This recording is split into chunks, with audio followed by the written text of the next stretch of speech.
Jennifer Area here to review two e-learning assessment tools. The first is the conditional release formative assessment made with Google Forms. It can be used with students in all grade levels and all content areas. It's easily accessible to students with disabilities. It can be set up to have text to speech, alternate keyboard navigation. The teacher can develop leveled content. The major feature is that it produces immediate feedback with individualized, differentiated instruction in the moment it is needed. So let's take a look at an example that I made from a seventh grade math class. At first, it looks like any other Google quiz with your title, your student information. You get to question one. This is what the students see, and they answer and get it correct. They will not see this. What will happen is it will say it's correct, and it will automatically move them to question two. So they get the feedback that they're doing it correctly. But if they put a wrong answer, it's going to automatically kick them to section 9.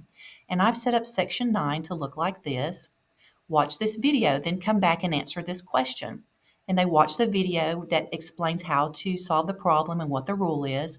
And if they get it correct, it will say correct and automatically kick them to question number 2.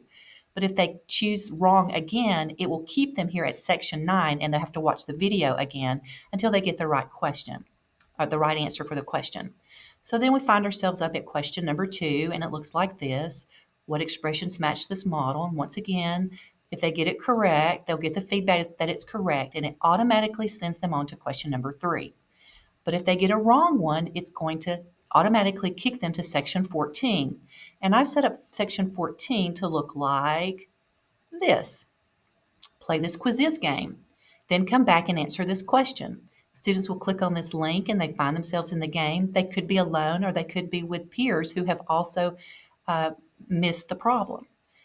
So it's really a powerful tool, but it can be complicated to get started if you've never made one before. The key is to make your sections, and when you click on one, there are 3 dots down here in the corner, and when you choose those, there's a check. You have to check, go to the section based on answer. If you don't check that, this part will not be here, and it will just be a regular Google form quiz. I think this tool is a game changer. Speaking of games, let's go to the next tool that I'm looking at today, which is Gimkit. Let me go back here. So it's also very easy to use. It's been gamified in a major way. It's very engaging. The students get fully immersed in the activity. When you first see it, it may look more appropriate for elementary school students, but I've had my husband play it, my 32-year-old daughter play it. They love it. Seventh graders love it. Gimkit incorporates points, rewards, and a leaderboard. They can be assigned to teams, which encourages collaboration among the students, and the students get immediate feedback regarding the correctness of their responses. The teacher can play along, and the students love that. They try to get the teacher. Teachers can monitor individual and class progress.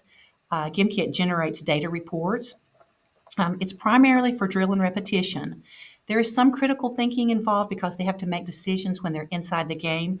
But if you want complex problem solving and critical thinking related to your content, this is not the best tool for that. It's very competitive, and the students sometimes can get more focused on the competition rather than the content. It's good in that it allows for differentiation. Teachers can customize the difficulty of the problems. They can give hints and scaffolding.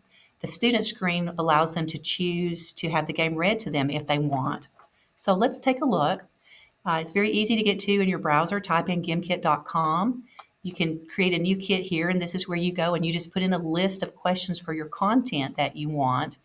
Here's an example of one that I did, adding integers, and it's just a lot of different types of problems for drill and repetition. I put in some word problems to up the difficulty. Once your kit is complete, it's ready to go. Gimkit has already created a lot of different games that you can choose from.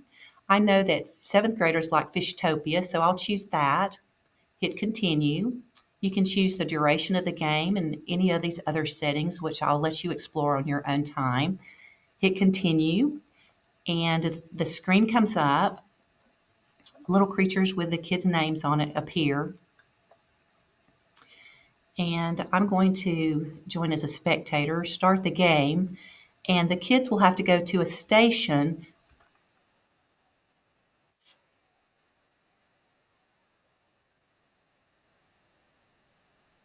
questions. And they get immediate feedback if it's correct or not.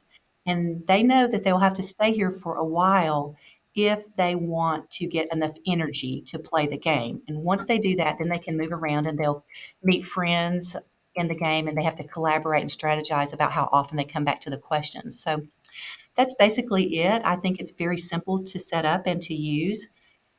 We'll end that here. So the game may be over here, but I hope it's not over in your classroom, and I hope that this review has been helpful for you.